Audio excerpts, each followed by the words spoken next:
Mbashimiye kuba mweme kudukurikira mbaye ikaze muri amakuru n'amakuru agezweho muri aka kanya ari kuvugwa hirya no hino ku isi. Amakuru yuko umwe mu bantu bo hejuru babanye na Perezida Felix Tshisekedi yabari i Goma yakomeje kuvugwa ku mbuga nkoranyambaga nubwo kugeza ubu nyirubwite ataragaragara abyemeza. Umunyamakuru Steve Wembi ufite abantu bamuha amakuru y'imbere mu butegetsi bwa Kongo no muri AFC M23 yavuze ko umuyobozi wo hejuru ndetse mu begereye Perezida Felix Tshisekedi amaze kwiyunga na AFC M23 nubwo atatangaje amazina ye ako kanya. Nyuma byaje kumenyekana ko uyu uvugwa ari Claude Ibalanki ubu uri kubarizwa i Goma aho ategereje gutangazwa na M23 nk'umwe mu bantu bayo.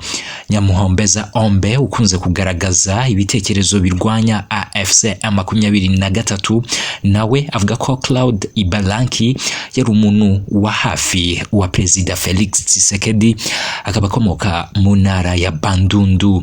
Claude Ibalanki ni perezida w'ishyaka Repop rikaba riri mu ihuriro nyine ryagutse ry'amashyaka yashyigikiye Perezida Felix Tshisekedi harimo Union Sacrée, ndetse iryo shyaka rifite ministère muri guverinoma ya Kongo.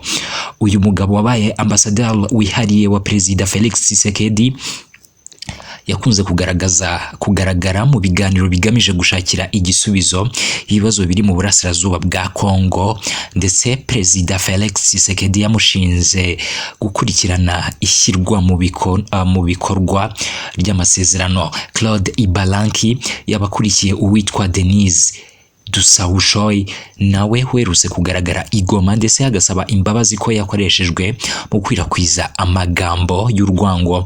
Uyu Denise yakoranaga hafi n'ubutegetsi bwa Felix Antoine Tshisekedi mu bijyanye n'itangazamakuru.